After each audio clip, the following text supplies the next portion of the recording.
고려 비색은 하늘 아래 가장 아름다운 빛으로 다른 곳에서는 따라하려 해도 도저히 할 수 없는 천하제일이다.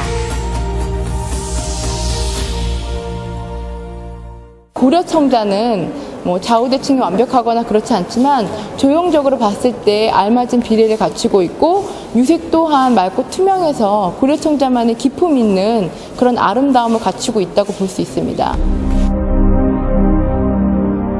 비색은 자기 문화를 처음 꽃피운 중국에서 청자를 가리키는 말이었다. 특히 고려 비색은 청자의 색이 맑고 투명해서 마치 은은한 비추 옥빛 같다고 칭송하며 고려 청자에 따로 붙은 이름이다.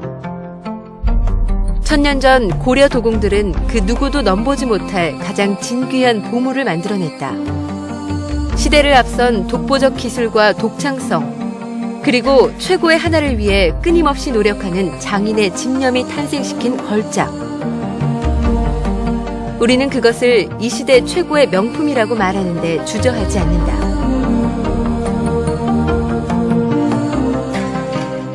나름대로 중국의 기술을 받아들여가지고 우리만의 독특한 색상을 만들어냈습니다. 그 색상에 가장 큰 주안점이 있고, 두 번째로는 상감 기법을 적용하여서 상감청자를 만들어냈다는 것이 가장 우수한 장점이라고 생각됩니다. 우리 문화의 우수성과 독창성을 대표하는 고려청자. 12세기경 고려청자는 단순한 장식에서 벗어나 서정적 문양 표현과 함께 새로운 장식 기법인 청자상감으로 발전시키며 독창적인 조형의 꽃을 피웠다. 상감 기법은 도자기나 금속 등의 표면에 무늬를 파고 그 안에 금과 은, 흙 등을 넣어 채우는 장식 기법으로 세계 최초로 고려 청자의 상감 기법이 사용되었다. 그리고 향로나 정병과 같은 금속 공예품에도 은입사 상감 기법을 사용하는 등 뛰어난 기술을 발휘하며 현재까지 사용되고 있다. 고려 청자는 맑고 투명한 비색과 함께 유려한 선의 흐름, 생동감 넘치는 회화적인 문양을 특징으로 하고 있어 중국 청자와는 다른 독자적인 미의 세계를 이룬다. 이처럼 천년의 세월이 지나도 아름다운 고운 결과 푸른 빛은 도공의 시간과 정성, 인내가 모두 하나로 통해야 얻어지는 험난한 과정의 결과물인 것이다. 정말 지금 이렇게 요즘 세대에 이렇게 내가 나타낼 수 없는 조금 오묘한 색깔들, 그런 걸 보면은 좀 신기한 것 같아요. 그리고 청자의 제작 과정은 우선 고령토 계통의 점토를 채굴하여 불순물을 제거한 후 정성스럽게 흙을 반죽하고 물레를 이용해 원하는 자기의 형태를 만든다. 그 후 반건조 상태의 자기 표면에 구름, 학, 모란 등 전통 문양을 조각하거나 철화, 태화 또는 상감기법 등으로 장식을 한다. 장식이 끝나면 충분한 기간 동안 천천히 건조시킨 후 섭씨 700도에서 800도 사이에서 초벌구이를 하고 초벌구이한 자기의 유약을 받은 후 다시 본벌구이를 해 완성하는 험난한 과정을 거쳐야 푸른 빛을 얻을 수 있다.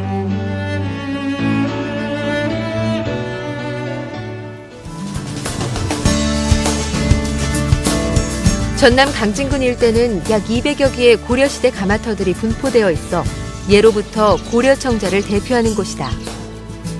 이처럼 강진에서 가장 뛰어난 청자가 만들어질 수 있었던 가장 큰 이유는 일찍이 중국과의 교역을 통해 선진 문물에 대한 독창적인 이해력을 갖고 있었던 도공들이 많았다는 점에서 찾을 수 있다.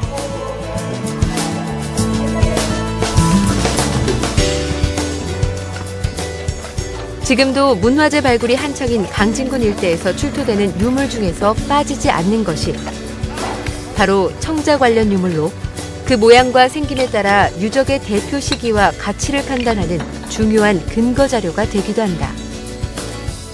청자 그 도편이라든지 청자 그 자기편들이 주로 보이는 걸로 봐서 여기 이렇게 이 사찰이 그 번창했던 그 시기를, 중심 시기를 고려시대로 보고 있거든요. 고려시대의 사찰이 많이 남아있지 않아서 저에게 의미가 좀 있다고 저는 생각합니다.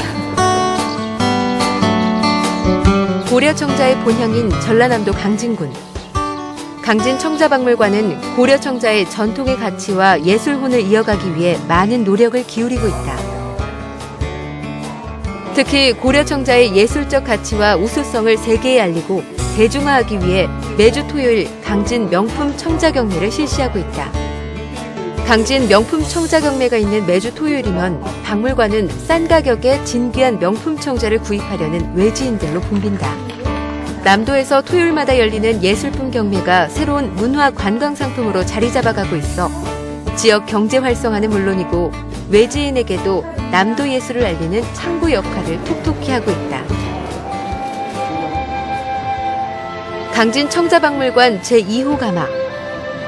오늘은 전국 유일의 관요인 이곳 강진요에서 고려 청자의 맥을 잇기 위해 선조들이 예술혼을 불사르던 전통 방식 그대로 화목가마에 불을 지피는 날이다. 1700~1800도에서 녹지 않는 흙이거든요, 이게.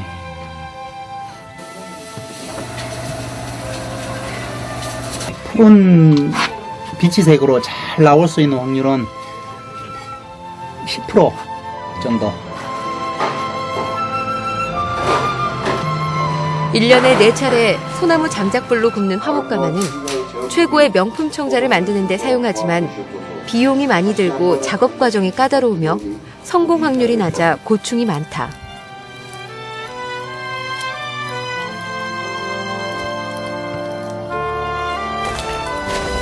그러나 고려 청자의 비색 아름다움을 찾고 그 맥을 이어가기 위한 노력은 이곳 도공들에게 쉽게 포기할 수 있는 것이 아니다.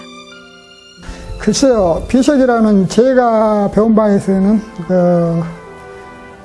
갑자기 여성 번개가 저 소나기가 왔다가 끝인 그 맑은 하늘, 그런 색깔을 비유도 하기도 하고 깊은 바다의 파란 물을 비유하기도 한 것 같습니다.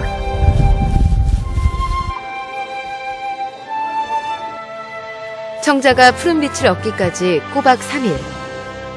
밤낮을 강진 청자박물관 도공들은 교대로 장작을 넣어가며 뜨거운 불빛을 살피는 고통의 시간을 견딘다.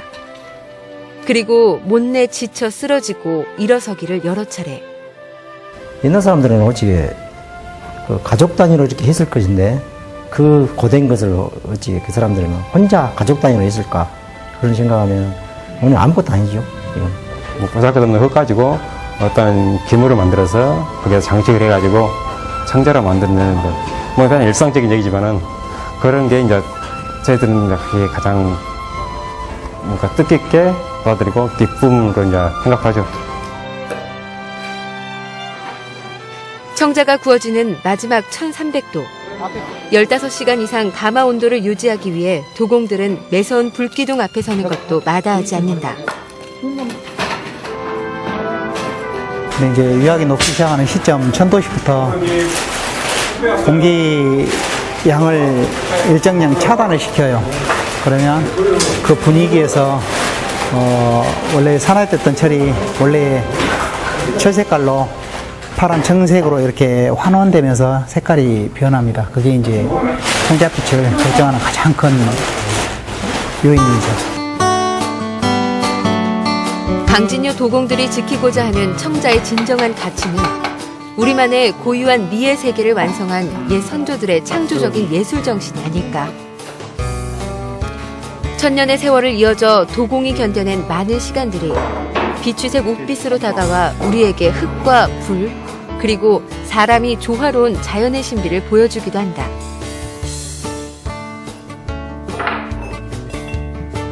최고를 향한 바람은 그리 쉽게 허락되지 않는 것일까? 사람의 노력을 다하고 자연의 섭리에 따르는 과정이지만 실패는 언제나 마음이 환원 아프다. 상태로 만들어주는데 환원 상태로 전체적으로 화목가마는 똑같은 분위기를 만들어주기가 사실 어렵거든요. 이런 경우는 산소가 많이 투입된 부분, 그다음에 일단 상심이 크죠, 상심이. 그래서 다시 또 만들어야 되나 그런 마음도 있고. 근데 또 있고 만들다 보면 더 좋은 작품 만들 수가 있습니다.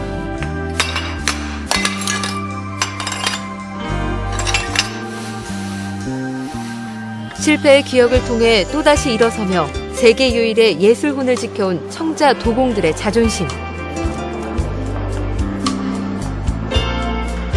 천년 세월을 푸르게 빛나는 청자와 함께 언제까지나 그 빛을 잃지 않는 또 다른 천하제일의 명품일 것이다.